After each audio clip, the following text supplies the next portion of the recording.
Hello friends, myself Ajay Kumar Gautam. I got 576 rank in Civil Service Examination 2018 and currently I am an IPS professional. I am making this video as a brief to share my experiences, my strategies, my resources and whatever I knew about this exam so that it can be of some help to the future aspirants. I belong to a district named Kasganj in UP and I did my primary education from government schools in my hometown, in my village. After that, I cleared the IIT JEE exam and I did my graduation from IIT Kanpur and I did BTech in civil engineering. I passed the BTech in 2017 and after that I decided to go for civil services examination. Since I was starting from scratch, I knew nothing about the syllabus or the resources about the books. So for guidance, I joined the coaching both in GS and optional. So let's say we will start with the optional. So there are various doubts about various confusions about the selection of optional. I would say that from my experiences, there are three, four basic things that one aspirant should keep in mind while deciding one's optional. So it is generally said that the interest comes first, but in my opinion, you have to study a subject for let's say 2 3 years and even more. So with each successive studies times, the interest start disappearing, then it becomes like a burden. So I would put the interest in the subject at lower pedestal. For me, the manageability of syllabus is the biggest thing because the GS is so vast, essay, ethics, and GS 1, 2, 3, economy, polity, history. You have to manage your optional with GS. So the syllabus should be manageable. For example, I had done my graduation from civil engineering. So I had good knowledge of civil engineering. I could have chosen civil engineering as my optional. But the problem is the civil engineering syllabus is so vast, so huge that it becomes very difficult to manage it with a vast GS syllabus. And so I preferred sociology. Now there were three or four things that I kept in mind while deciding my optional. The first thing was the manageability of syllabus with GS. The second thing was whether the optional helps you in different sectors of the exam in mains. For example, the sociology helps in GS1, the social issues part, and also it helps in essay. And the things like family, culture, religion, and social issues, they also helps in ethics. For example, role of family in development of values. This we study in the family and the relevance of family in society. So it directly helps in GS4 also. So I told you these two things. Now the next thing is the availability of resources. As the books, the coaching material, the classes are readily available for sociology. And after this comes the interest. I had done about 4 to 5 courses in my college days as humanities in open electives, so I had some familiarity with the syllabus. So these I can summarize for you. The first thing is manageability of syllabus, the second thing is familiarity with the syllabus, the third thing is overlap the and how the optional can help you in other dimensions of the exam, and fourth thing is your familiarity and resources available for the optional. So these were the factors that led me to select sociology. And about sources, books, I joined coaching for sociology, and I preferred the basic books like NCRT on social issues, then IGNU undergraduate and postgraduate books selectively, then Ritzer for sociological thinkers, and then Herolumbus and Holborn for chapters like emergence of sociology, sociology and discipline, various methodological trends in sociology. And after this, I attempted, I studied Nitin Sangwan. Nitin Sangwan was an aspirant who wrote his short notes in the form of books.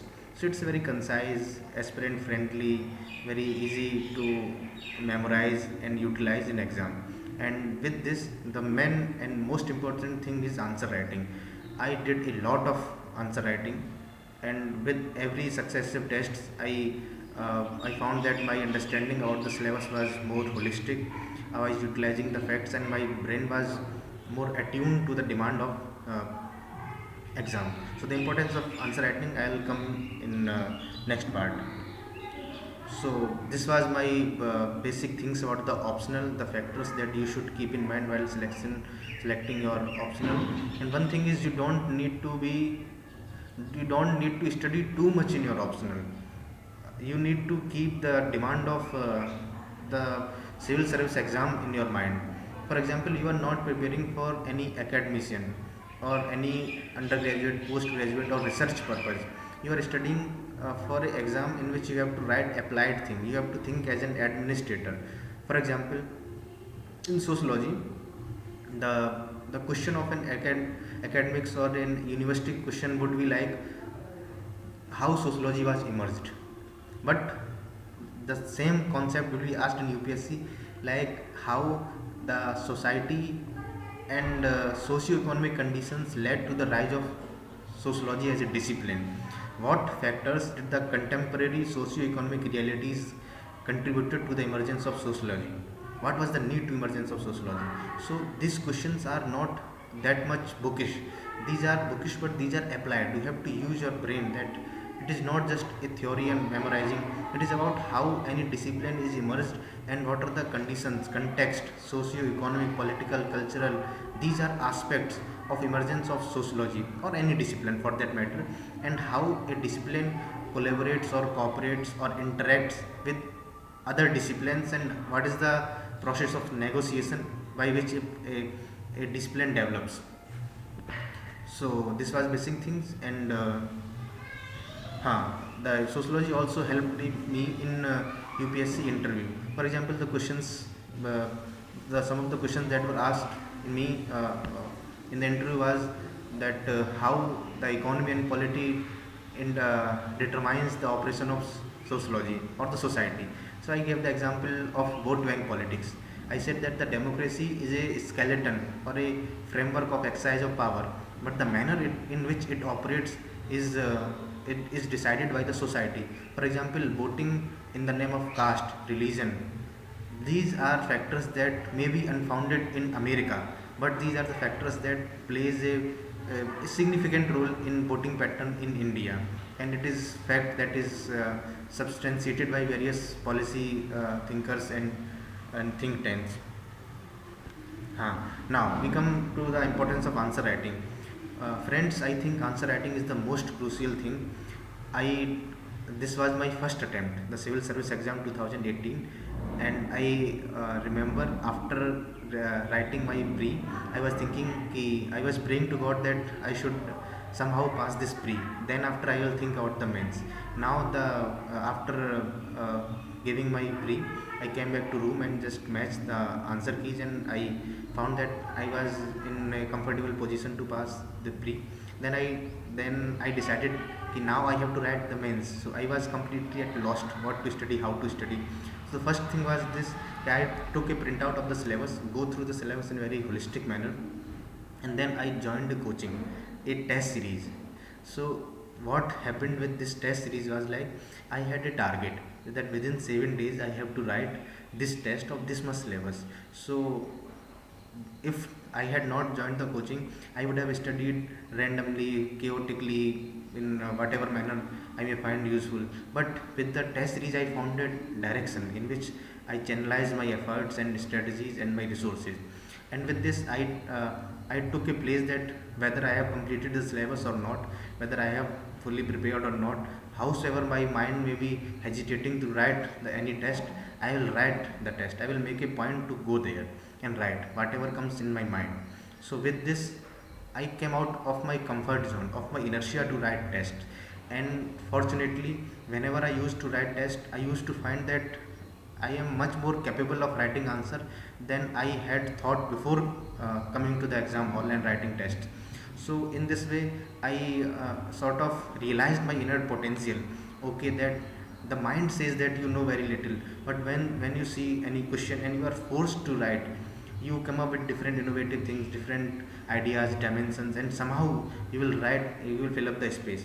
The first thing was like writing a test.